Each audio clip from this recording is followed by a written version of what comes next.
ये वीडियो आप मेरे लिए या किसी और के लिए नहीं बल्कि अपने खुद के लिए देखिए, क्योंकि एसएससी के सड़े हुए सिस्टम को चेंज करने के लिए एक बहुत बड़ा आंदोलन शुरू होने जा रहा है और ये आंदोलन तभी सफल होगा जब आप इसका हिस्सा बनेंगे। आप सभी को परीक्षा एप्लीकेशन के बारे में बताना है, जो बाकी प्लेटफॉर्म की तरह फ्री और पेड दोनों तरह की टेस्ट सीरीज प्रोवाइड कराती है एसएससी एग्जामिनेशन के लिए। यहाँ पर फुल टेस्ट सीरीज के साथ साथ सब्जेक्ट वाइज और topic wise test series available है, फ्री और पेड दोनों। इसके अलावा जो डेली डोज की टेस्ट सीरीज होती है प्रतिदिन सभी सब्जेक्ट की, वो सभी के लिए बिल्कुल फ्री है। If you want to get paid subscription, you can use SSC Made 40 referral code to get 40% off। इस एप्लीकेशन को डाउनलोड करने की लिंक नीचे डिस्क्रिप्शन में दी हुई है। वेलकम टू एसएससी मेड जी। आप सभी से रिक्वेस्ट है कि आप ये वीडियो मेरे लिए मत देखिए या किसी और के लिए मत देखिए, लेकिन अपने खुद के लिए देखिए, क्योंकि ऐसा मौका आपको दोबारा नहीं मिलेगा। एक बहुत बड़े लेवल पर कैंपेन चलाया जा रहा है। अगर आप रेलवे और एसएससी की तैयारी कर रहे हैं, किसी भी गवर्नमेंट जॉब की तैयारी कर रहे हैं, खास करके एसएससी या रेलवे की, तो आपको ऐसा दोबारा मौका नहीं मिलेगा, क्योंकि एक बहुत बड़े लेवल पर कैंपेन स्टार्ट किया जा रहा है सभी टीचर्स के द्वारा और स्टूडेंट्स के द्वारा, जिसमें सभी टीचर्स और स्टूडेंट्स को यूनाइट किया जा रहा है एसएससी के खिलाफ। एसएससी में जो गलत चीज़ें हो रही हैं, एसएससी के सिस्टम की पूरी काया पलट करने के लिए, क्योंकि आपको पता नहीं होगा कि आपका सिलेक्शन इस बात पर डिपेंड नहीं करता कि आप कितनी मेहनत करते हैं, और भी कई चीज़ों पर डिपेंड करता है, छोटी छोटी चीज़ों पर जिनके बारे में आपको पता नहीं, और आपकी मेहनत करने के बाद भी आपको सिलेक्शन नहीं मिलता, आपकी सीटें खाली जाती हैं या वो सीटें कोई और लेकर चला जाता है। तो ये सी बहुत सारी चीज़ें हो रही हैं एसएससी में, तो इसके बारे में मैं आपको सभी को डिटेल में बताऊंगा। आपको एक चीज़ कहना चाहता हूं कि ये जो चैनल है हमारा एसएससी मेड जी, ये कोई जो यूट्यूब से चौन्नी अठन्नी जो मिलती है उसको कमाने के लिए नहीं स्टार्ट किया गया था, बल्कि आप सभी के मुद्दे को उठाने के लिए स्टार्ट किया गया था। आज भी अगर आप जाकर देखेंगे, जो पहली वीडियो इस चैनल की, वो मैंने 2018 में सीजीओ कॉम्प्लेक्स पर जब एसएससी में स्कैम हो रहा था, तो उस स्कैम पर लाइव वहाँ से रिकॉर्ड की थी। तब से इस चैनल पे जितने भी चीज़ें स्टूडेंट्स के हित में हैं, उसके मुद्दे को उठाया जाता है, और एसएससी सीजीएल 2017 पे भी मैंने काफ़ी चीज़ें आपको बताई थी। तो सबसे पहले हम बात करें तो आपको पता होगा कि अभिनय शर्मा सर कल लाइव आए थे और उन्होंने एसएससी के ऊपर कड़ा प्रहार किया था कि किस तरह से बच्चों की ज़िंदगी को बर्बाद किया जा रहा है, यूथ को बर्बाद किया जा रहा है। तो इसी सेम चीज़ में जुड़ते हुए रेमो सर आज लाइव आए, और रेमो सर ने बहुत सारे इनिशिएटिव लिए हैं। उन इनिशिएटिव्स के बारे में भी आपको बताऊंगा, आपको क्या करना है इसके बारे में भी बताऊंगा, लेकिन उससे पहले हमें सारे मैटर को समझना होगा। तो ये दोनों टीचर्स ऑनलाइन आए। देखिए, अब अभिनय शर्मा सर को आप जानते हैं, कई बार अपनी भड़ास निकाल चुके हैं टाइम पे, लेकिन तकलीफ ये है कि गवर्नमेंट इतनी पावरफुल चीज़ है, एसएससी के ऑफिसर्स इतने पावरफुल लोग हैं कि चाह कर भी पावरफुल से पावरफुल इंसान इनको चीज़ों को बदल नहीं सकता, जब तक कि मास लेवल पर लोगों की इन्वॉल्वमेंट ना हो। आप देख रहे होंगे JEE या नीट का जो इश्यू है, यहाँ पर गवर्नमेंट पे काफ़ी ज़्यादा प्रेशर बनाया गया है, और जैसा कि देखा जा रहा है कि गवर्नमेंट आगे जाके ये एग्जामिनेशन को डिले कर देगी, क्योंकि गवर्नमेंट इतना प्रेशर हैंडल नहीं कर सकती है, वोट बैंक का सवाल है। तो यही सेम चीज़ है, आप भी गवर्नमेंट की वोट बैंक है। अगर आप इस चीज़ को समझ जाएंगे तो आपका जो एसएससी का इश्यू है वो सोल्व हो जाएगा। तो देखिए, सबसे बड़ा चीज़ें हैं एसएससी में, कुछ ऐसी चीज़ें चली आ रही हैं जो सबसे बड़ी स्कैम है, जिसके कारण अच्छा से अच्छा मार्क्स लाने वाला हाई रैंकर, जो टॉप रैंकर होता है, जो दिन रात मेहनत करता है, वो भी सिलेक्शन से चूक जाता है। उसका कारण क्या है? जैसे बहुत सारी चीज़ें हैं। तो सबसे पहले मैं बात करूंगा वेटिंग लिस्ट वाला इश्यू, क्योंकि ये सबसे बड़ा स्कैम है एसएससी के बारे में। जिनको एसएससी में जिनको नहीं पता, उनको मैं डिटेल में बता रहा हूँ। कहने के तो हर साल एसएससी में 8,000 से 11,000 वैकेंसीज आती हैं, लेकिन ये सिर्फ नाम मात्र की वैकेंसीज होती हैं। ये सिर्फ दिखाने के लिए होती है कि भाई 8,000 वैकेंसी, सीजीएल 2017 में 11,000 वैकेंसीज हो गई, 8,000 वैकेंसीज हो गई, सीजीएल 2018 में 11,000 वैकेंसी है, सीजीएल 2019 में 9,000 वैकेंसी आएगी, 2020 का पता नहीं, लेकिन ये सिर्फ दिखावा करने के लिए होती है। क्यों? उसका कारण यह है कि ये वेटिंग लिस्ट वाला इश्यू, ये पूरा स्कैम है। कैसे होता है? अगर रियल में देखा जाए, जो 8,000 10,000 वैकेंसीज की बात की जाती है, ये घटकर 3,000 से 5,000 के बीच में ही वेरी करती हैं। बाकी की जो 4-5,000 वैकेंसीज हैं वो गायब हो जाती हैं वेटिंग लिस्ट न होने के कारण। मैं आपको समझाता हूँ। आप सभी को पता होगा कि पिछले 3 सालों से 2017 से किसी भी एसएससी जितनी भी एग्जामिनेशन लेती है, खास करके हम 4 एग्जामिनेशन की बात करेंगे, सीजीएल, सीएचएसएल, सीपीओ और एमटीएस, क्योंकि नॉन टेक्निकल लोग ज़्यादातर यही एग्जामिनेशन देते हैं। बाकी टेक्निकल चीज़ों के बारे में बात नहीं करेंगे, जो दूसरी टेक्निकल एग्जामिनेशन होती हैं। एसएससी मुख्यतः 4 एग्जामिनेशन को कंडक्ट कराती है। 2017 से ऐसी इसमें से एक भी एग्जामिनेशन नहीं है जिसकी ज्वाइनिंग हो गई हो, जिसका प्रोसेस पूरा कंप्लीट हो गया हो। सीजीएल 2017 का तो आपको पता ही है कि अभी तक लोगों की ज्वाइनिंग नहीं आई है। सीजीएल 2018 का हाल पता है, सीजीएल 2019 का हाल पता है। अब जैसे कि सीजीएल 2017 जब कंडक्ट कराया गया, लगभग या अगस्त में कंडक्ट कराया गया था, अगस्त 2017 में। अब वेटिंग लिस्ट किस तरह से आपको पूरे 4 से 5 हज़ार सीटें खत्म कर देती है, मतलब वहाँ पर किसी का भी सिलेक्शन नहीं होता, वो सीटें वैकेंट जाती है, गवर्नमेंट उसको बाद में ख़त्म कर देती है। मान लीजिए सीजीएल 2017 में अगस्त में किसी ने एग्जामिनेशन दी और उसमें वो सेलेक्ट हो गया, मतलब आप समझ लीजिए सीजीएल 2017 का कोर्ट केस हुआ था, उसके बाद मामला 2 साल के लिए डिले हो गया था, उसके बाद 2018 कंडक्ट किया गया, लेकिन सीजीएल 2017 की प्रोसेस कंप्लीट नहीं हुई। अब सीजीएल 2017 जब हुआ था उसी टाइम उसके कुछ महीनों बाद सीएचएसएल भी हुआ था, उसी के बीच में सीपीओ भी हुआ था और उसी टाइम एमटीएस भी हुआ था। अब आपको पता ही है कि कोई भी स्टूडेंट चाहे वो सीजीएल की तैयारी कर रहा हो या सीएचएसएल की तैयारी कर रहा हो या सीपीओ की तैयारी कर रहा हो या एमटीएस की तैयारी कर रहा हो, ये चारों की चारों परीक्षाएं को देता है, क्योंकि उसको पता नहीं उसका सिलेक्शन कहाँ पर होगा। अब सिलेक्शन लिया है, लेकिन अब मान लीजिए 2017 में चारों परीक्षाएं ली गई, किसी ने एग्जामिनेशन दी, उसके बाद 2018 के स्टार्टिंग में स्कैम सामने आ गया और स्कैम में हुआ क्या और सीजीएल 2018 हुआ भी नहीं। फिर बाद में जब सीजीएल 2018 कंडक्ट कराया गया, उस समय सीजीएल 2017 का जो प्रोसेस है वो मतलब कोर्ट केस चल ही रहा था, तो इसी के बीच में सीजीएल 2018 की प्री की एग्जामिनेशन हो गई, सीएचएसएल की भी परीक्षा हो गई, सीपीओ की भी परीक्षा हो गई, हाँ एमटीएस भी हो गई, एमटीएस 2018। और उसके बाद जब ये मैटर पूरी एग्जामिनेशन हो गई और अभी ये तीनों एग्जामिनेशन होना बाकी है। अब यहाँ पर ये हुआ कि आप देख सकते हो कि किस तरह से सिचुएशन बदली है। जिस बंदे ने सीजीएल 2017 दिया था, सीएचएसएल 2017 दिया था, सीपीओ 2017 दिया था, एमटीएस 2017 दिया, उन सभी बंदों ने ये जितनी परीक्षाएं हैं उन सभी बंदों ने इतनी परीक्षाएं दी हैं। एक ही स्टूडेंट ने इतनी परीक्षाएं दी हैं, मतलब सीजीएल 2017, 18, 19, सीएचएसएल 2017, 18, सीपीओ 2017, सीपीओ 2018 और एमटीएस 2017, 2018। अब वेटिंग लिस्ट में अब या एसएससी में ये होगा कि वो इन सभी में से कोई एक, जहाँ पर कहीं भी एक जगह सेलेक्ट होगा वो सीट प्रीफर करेगा, लेकिन जो एक सीट प्रीफर करेगा उसके अलावा मान ली उसने सीजीएल 2017 के थ्रू सेलेक्ट हो गया, ये सीट उसने प्रीफर कर ली, अगर ये सीट प्रीफर करेगा तो बाकी की जो ये 8 सीटें हैं, ये 8 सीटें बर्बाद जाएंगी। यहाँ पर किसी को भी जॉब नहीं मिलने वाली, ये 8 सीटें गवर्नमेंट के अकाउंट में चली जाएगी। मतलब एक बंदे ने टोटल 8 सीटों को बर्बाद किया।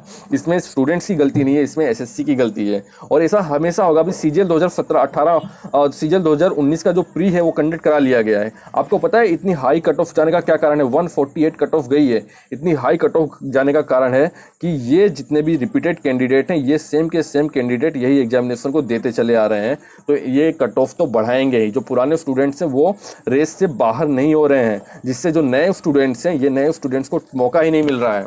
ये बात नीतू सिंह मैम जो कुछ दिन पहले लाइव आए थे, उन्होंने भी यही मुद्दे को उन्होंने भी उठाया था। तो सबसे बड़ा स्कैम आप इसको कह लीजिए कि वेटिंग लिस्ट है। और ऐसा नहीं है कि वेटिंग लिस्ट की डिमांड नहीं की गई थी, वेटिंग लिस्ट की डिमांड भी की गई थी, लेकिन एसएससी ने अभी तक मानी नहीं। सारी परीक्षाओं में वेटिंग लिस्ट, चाहे रेलवे की बात करो, आईबीपीएस की बात करो, यूपीएससी की बात करो, सारी परीक्षाओं में, यहाँ तक कि जो स्टेट लेवल की छोटी मोटी परीक्षाएं होती हैं ग्रुप डी की, उसमें भी वेटिंग लिस्ट दी गई है, लेकिन एसएससी में वेटिंग लिस्ट नहीं दी गई है। और आपको बता दूँ, एसएससी ऐसे नहीं मानेगी। एसएससी नॉर्मलाइजेशन के लिए भी रेडी नहीं थे। आपको पता होगा सीजीएल 2017 प्री का जो पेपर था उसमें जमीन आसमान का फर्क था। जितने लोग हाई स्कोरर बन के बैठे हैं सीजीएल 2017 में, आप उनसे जाके पूछिए कि मोस्ट ऑफ कैंडिडेट का जो पेपर था वो इजी शिफ्ट में था। तो इजी शिफ्ट अगर आप समझ लीजिए सीजीएल 2019 या 2018 में वेटिंग लिस्ट नहीं आती, तो आपको पता है पेपर के लेवल में कितना जमीन आसमान का फर्क था, क्या होता। लेकिन हमने आवाज़ उठाई, बहुत लंबा संघर्ष किया इस वेटिंग लिस्ट के पीछे, तब जाके एसएससी ने वेटिंग लिस्ट नॉर्मलाइजेशन के पीछे, तब जाके एसएससी ने नॉर्मलाइजेशन लागू किया था। तो वेटिंग लिस्ट के लिए भी हमें भी ऐसा ही संघर्ष करना पड़ेगा। लेकिन इस बार का जो संघर्ष है वो काफ़ी ज़्यादा बड़ा है, काफ़ी बड़े लेवल पर स्टार्ट होने वाला है। किस तरह से, मैं आपको पूरा डिटेल में बताने वाला हूं। आपको पता ही होगा कि जैसे आईबीपीएस की हम बात कर लें, आईबीपीएस या यूपीएससी बात करो, परीक्षाएं तो ये भी कंडक्ट कराती हैं, ये भी एग्जाम रिक्रूटमेंट मतलब एक बॉडी है गवर्नमेंट की। लेकिन क्या आपने कभी सोचा है कि यूपीएससी में कोई धांधली हो रही हो, यूपीएससी अपना एग्जामिनेशन टाइम पे न कंडक्ट करा रहा हो? यही सेम चीज़ आईबीपीएस पे भी लागू होती है। क्या आपने कभी ये सोचा है कि आईबीपीएस टाइम पे एग्जामिनेशन नहीं कंडक्ट करा रहा है, या टाइम पे रिजल्ट लागू नहीं दे रहा है, टाइम पे ज्वाइनिंग नहीं दे रहा है? तो ये सारी चीज़ें खाली एसएससी में ही क्यों हो रही हैं? ना ही यूपीएससी में होती है, ना ही आईबीपीएस में होती हैं। यहाँ तक कि यूपीएससी ने अभी जो लॉकडाउन चल रहा था कोविड की प्रॉब्लम, इसमें भी इंटरव्यू कंडक्ट करा लिया, रिजल्ट जारी कर दिया, ज्वाइनिंग दे दी। लेकिन एसएससी तो एक नोटिस भी अपलोड करती है, तो हमारे ट्विटर कैंपेन की बात करती है। मतलब एसएससी अपनी इच्छा से कभी नोटिस भी अपलोड नहीं करती। इस लेवल की बेकार ऑर्गेनाइजेशन ये हो चुकी है। और आपको क्या लगता होगा कि अगर जो आईबीपीएस है या यूपीएससी, ये गवर्नमेंट की बनाई हुई बॉडी है, अगर ये ठीक तरीके से काम कर सकती है तो या एसएससी या रेलवे ठीक तरीके से काम क्यों नहीं करती? क्योंकि आप समझिए, सोची समझी साजिश है। गवर्नमेंट खुद नहीं चाहती कि एसएससी सही तरीके से काम करें। स्टूडेंट्स फ्रस्ट्रेट होकर एक ऐसा वक्त है कि वो एग्जामिनेशन की प्रिपरेशन करना ही छोड़ दें। गवर्नमेंट यही चाह रही है कि गवर्नमेंट सारी चीज़ों को धीरे धीरे प्राइवेटाइजेशन की ओर बढ़ रही है। तो आपको इस चीज़ को समझना होगा, आपको अपने अधिकार के लिए लड़ना होगा। अगर आप इतिहास भी पढ़ रहे होंगे एसएससी की तैयारी कर रहे हैं, तो इतिहास में भी आपने देखा होगा कि लोगों ने अपने अधिकारों के लिए लड़ाई लड़ी है, तब जाके उनको इंसाफ मिला है। तो हम अगर आगे बात करें कि आगे हमें करना क्या है, देखिए जैसे जो नीट और JEE का मुद्दा चल रहा है ना, आपको पता है सरकार वहाँ पे क्यों झुक रही है? नीट और JEE में इसलिए झुक रही है कि वहाँ पर लाखों करोड़ों स्टूडेंट्स हैं और जो वहाँ पर इन्फ्लुएंशियल तरह के लोग भी हैं, पैसे वाले भी हैं, हालांकि गरीब भी हैं, लेकिन बहुत मास लेवल की ऑडियंस है वहाँ पर। तो गवर्नमेंट की यहाँ वोट बैंक इफेक्ट होती है। मामला इंटरनेशनल लेवल पर पहुँच चुका है। तो गवर्नमेंट वहाँ पर वहाँ पर प्रेशर क्रिएट किया गया है, इसलिए वहाँ पर उनकी मुद्दे को सुना जा रहा है। सभी टीवी वाले, मीडिया वाले चीज़ों को दिखा रहे हैं। सॉल्यूशन क्या है जो सभी टीचर्स ने डिसाइड किया है? एक तरह की ये जो प्रोटेस्ट हमारा शुरू हो रहा है, ये ऑनलाइन प्रोटेस्ट स्टार्ट हो रहा है। ये कोई ऑफलाइन जैसा हमने सीजो कॉम्प्लेक्स पर किया था 2017 में, वो तो अभी पॉसिबल है नहीं, और 2018 में वो तो अभी पॉसिबल है नहीं क्योंकि कोविड का प्रॉब्लम चल रहा है। और ग्राउंड पे उतारना, लोगों को खींचना बहुत ही मुश्किल होता है। आपको शायद पता नहीं होगा, मुखर्जी नगर में 2 लाख से ज़्यादा कैंडिडेट तैयारी करते हैं, लेकिन ग्राउंड लेवल पर जब प्रोटेस्ट स्टार्ट हुआ था उस दिन मुश्किल से, जिस दिन बहुत ज़्यादा लोगों को फोर्स किया जाता था, उस दिन मुश्किल से 10,000 कैंडिडेट, 10 से 15,000 कैंडिडेट पहुँचते थे। बाकी लोग घर पे ही बैठ के व्हाट्सअप और फेसबुक पर, यूट्यूब पर ही चीज़ों को देखते थे क्या हो रहा है सीजो कॉम्प्लेक्स। वो कभी भी जाते नहीं थे। तो ग्राउंड लेवल पर लोगों को इकट्ठा करना काफ़ी ज़्यादा मुश्किल होता है। लेकिन अगर हम ऑनलाइन कैंपेन की बात करें तो वो इतना ज़्यादा मुश्किल नहीं है। और आज के टाइम पर जब पूरी दुनिया ऑनलाइन आ चुकी है, इंटरनेट का एक्सेस हर जगह पहुंच चुका है, गांव-गांव तक पहुंच चुका है, तो ये काफ़ी ज़्यादा इफ़ेक्टिव चीज़ें हैं। दूसरा, सपोर्ट ऑफ मीडिया। किसी भी मीडिया चैनल का हमें सपोर्ट चाहिए। सपोर्ट कैसे? क्योंकि आपको पता है कि मीडिया, गवर्नमेंट पे प्रेशर तब क्रिएट होता है जब चीज़ें हाईलाइट होती हैं, और चीज़ें हाईलाइट जब होंगी तब जब मीडिया उनके ऊपर प्रेशर क्रिएट करे। इसके लिए मीडिया को भी देखिए, मीडिया फ्री में नहीं चलता, उनको भी कुछ ना कुछ चाहिए होते हैं। टीआरपी चाहिए होते हैं, एडवर्टाइजमेंट चाहिए होते हैं, और वो एडवर्टाइजमेंट तब आते हैं जब उनकी टीआरपी बढ़ती है। टीआरपी बढ़ेगी तभी इंडिया को पैसे मिलेंगे, और टीआरपी कब बढ़ेगी? जब लोग उसको देखेंगे। आप लोग सुशांत सिंह राजपूत वाले मुद्दे को देखते हैं, सास बहू से JEE का मुद्दा चल रहा है, वो मीडिया वाले इसको क्यों दिखा रहे हैं? मीडिया वाले इसको ये इसलिए दिखा रहे हैं कि लोग चाह रहे हैं जिनसे उनकी टीआरपी बढ़ रही है। अगर एसएससी के इश्यू को उठाता है, अगर आप उसको देखते हैं तो हमारे मुद्दे को समझना होगा। तो जो रेमो सर हैं, रवि मोहन मिश्रा सर, आपको इनके बारे में पता ही होगा। ये अभी हाल ही में इंडिया हिट न्यूज़ के प्रोग्राम में गए थे। यहाँ पर बहुत ही अच्छे से वेटिंग लिस्ट का और एसएससी के सारे मुद्दे को इन्होंने गहराई से उठाया। और कल ये इन्होंने एक वीडियो बनाया था, उसमें इन्होंने कहा था कि आप इस वीडियो को ज़्यादा से ज़्यादा स्टूडेंट्स तक शेयर कीजिए। देखिए, मैंने इसको लाइक भी किया था कल ही। आप लाइक कीजिए, ज़्यादा से ज़्यादा स्टूडेंट्स तक शेयर कीजिए, जिससे हमारी जो डिमांड है वो लोगों तक पहुँचाई जा सके। और साथ साथ इस मीडिया चैनल को जाकर सब्सक्राइब कीजिए और इस वीडियो को ज़रूर लाइक कीजिए, जिससे इनको भी लगे कि हाँ, यहाँ पर ऑडियंस है, जिससे ये जो रेमो सर है इनको प्राइम टाइम पे जाने का मौका मिले। आपको पता होगा कि प्राइम टाइम की कितनी ज़्यादा इंपॉर्टेंट है, जब पूरा इंडिया चीज़ों को देख रहा होता है। तो अगर प्राइम टाइम पे इनको मौका मिलता है 1-1.5 घंटे का, अगर शो वहाँ पर होता है, तो चीज़ों को बहुत ही अच्छी तरीके से बता सकेंगे। और यहाँ पर दूसरी ओर जितने एसएससी के टीचर्स हैं, जितने भी स्टूडेंट्स हैं, वो ऑनलाइन कैंपेन चलाएंगे, और क्या क्या कैसे करना है मैं आगे बताऊँगा, जिससे गवर्नमेंट पर प्रेशर बनेगा। और मास लेवल पर अगर चीज़ें हाईलाइट होंगी तो गवर्नमेंट को झुकना ही पड़ेगा, एसएससी को झुकना ही पड़ेगा। तो आपको क्या करना है? आपको जो इंडिया अहिट न्यूज़ है, इसको चैनल को जाकर सब्सक्राइब करना है, इस वीडियो को लाइक करना है, ज़्यादा से ज़्यादा शेयर करना है। आपको पता है लगभग 2 करोड़ स्टूडेंट्स हैं एसएससी रेलवे की तैयारी कर रहे हैं, लेकिन यहाँ पर व्यूज़ हैं सिर्फ 42,000 है। वो भी रेमो सर के कहने के बाद इतने व्यू आए, नहीं तो 5,000 व्यू भी नहीं आते हैं। तो आपको ये चीज़ें समझनी होगी, मीडिया को सपोर्ट करना है। कम से कम ये जो मीडिया है, देखिए आप रिपब्लिक टीवी, आज तक इंडिया टीवी, इस तरह के जो बिकाऊ मीडिया चैनल हैं, ये तो आपकी डिमांड को कभी नहीं उठाएंगे। लेकिन अगर कोई चैनल यहाँ पर आपकी डिमांड को उठा रहा है तो आपको उसको सपोर्ट करना ही होगा। तो ये हो गई मीडिया चैनल के सपोर्ट के बाद इंडिया हिट न्यूज़ की। दूसरा है, आपको शॉर्ट वीडियोस बनाने हैं और ऑथोरिटीज़ को टेक करना, चाहे आप इंस्टाग्राम पर बनाइए, चाहे वो आप यूट्यूब पे बनाइए या फेसबुक पे बनाइए, आपको शॉर्ट वीडियोस बनाने हैं और एक स्पेसिफिक हैशटैग है, वो मैं भी लिंक उसका डिस्क्रिप्शन में दे दूंगा, वो हैशटैग आपको यूज करना है। और जैसे अब किस तरह से चीज़ें पहले कुछ दिनों तक लोगों को अवेयर करना है, उसके बाद कैंपेन स्टार्ट होने के साथ साथ जिस वेटिंग लिस्ट का मुद्दा है, जो रेलवे का मुद्दा है, पीजी पोर्टल, अगर एक साथ लाखों ग्रीवियंसेस जाती है तो गवर्नमेंट पे प्रेशर क्रिएट होगा, वो एसएससी पे प्रेशर क्रिएट होगा। पीजी पोर्टल एक अच्छा इश्यू, एक आरटीआई एक अच्छा इश्यू, आरटीआई एक अच्छा माध्यम है।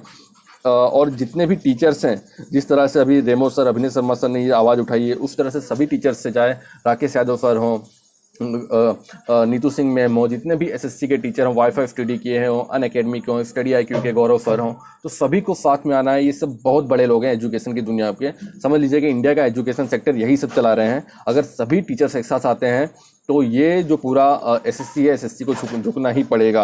और इसके अलावा जितने भी यूट्यूबर्स हैं और जितने भी पेजेस लोग चला रहे हैं, जिनके बड़े बड़े पेजेस हैं, उनको अगर उन तक ये बात पहुंचती है तो उनसे भी रिक्वेस्ट है कि इस मुद्दे पर, इस टॉपिक पे बहुत सारे वीडियो सब बनने चाहिए। स्टूडेंट्स को एक इकट्ठा करना होगा अपने पेजेस पे, अपने यूट्यूब वीडियोस के थ्रू बनाकर। और आपको पता होगा कि टोटल 2 करोड़ से ज़्यादा भी लोग एसएससी की तैयारी कर रहे हैं। अगर ये 2 करोड़ में से आधे, क्या आप मान लीजिए कि 5 लाख भी लोग अगर एक्टिव हो जाते हैं ना, तो एसएससी की सरकार तो झुक जाएगी कुछ मिनटों में ही। आपके जितने भी एसएससी के इश्यू हैं सारे के सारे सॉल्व हो जाएंगे।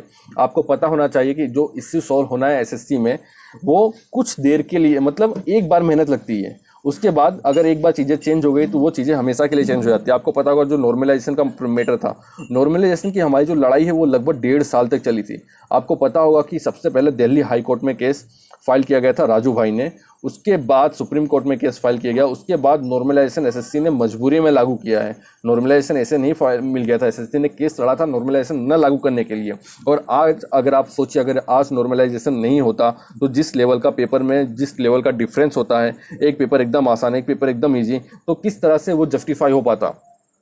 तो किसी भी कहने का मतलब, किसी भी चीज़ को अगर हमको, हमारे साथ कुछ गलत हो रहा है तो उसके लिए अगर आप लड़ाई लड़ेंगे तभी आपको उसका परिणाम मिलेगा। तो ये वक्त है कि हमें एक साथ आना है, अच्छे मास लेवल पर, मतलब लड़ाई लड़नी है। और रिक्वेस्ट है कि आप इस वीडियो को शेयर कीजिए। वीडियो को शेयर करने के बाद ही मतलब लोगों तक पहुँचेगा, वीडियो को पूरा देख लोगों तक पहुंचेगा और तभी मतलब जो हमारे मुद्दे हैं वो सुने जाएंगे। क्योंकि आपको पता है कि जो वेटिंग लिस्ट वाला मुद्दा है, रिजल्ट का मुद्दा है, आरआरबी एनटीपीसी की एग्जामिनेशन कंडक्ट नहीं कराई जा रही हैं, कितने सारे इस मुद्दे हैं और लोग सुशांत सिंह राजपूत और रिया चक्रवर्ती में उलझे हुए हैं। आपको ही लड़नी पड़ेगी। तो उम्मीद है आपको चीज़ें सब समझ में आई होंगी। और दूसरा, एक बहुत सारे स्टूडेंट्स इंग्लिश के वीडियोस के लिए बोल रहे थे, तो इंग्लिश ग्रामर मेडी हमारा एक इंस्टाग्राम पेज है। और इंस्टाग्राम पेज की खासियत यहाँ पर यह है कि यहाँ पर शॉर्ट वीडियोस के थ्रू, इमेजेस के थ्रू, पीडीएफ्स के थ्रू बहुत सारे फीचर्स हैं इंस्टाग्राम पे जो यूट्यूब पर नहीं है। आपको बहुत ही बढ़िया तरीके से इंग्लिश, द हिंदू वोकेबुलरी रोज की, या important grammatical concept, phrasal verb, idiom सब सिखाए जा रहे हैं। तो लिंक उसका नीचे डिस्क्रिप्शन में दिया हुआ, उस पर क्लिक करके आप हमारे इंस्टाग्राम पेज को फॉलो कर सकते हैं। जय हिंद, जय भारत, वंदे मातरम।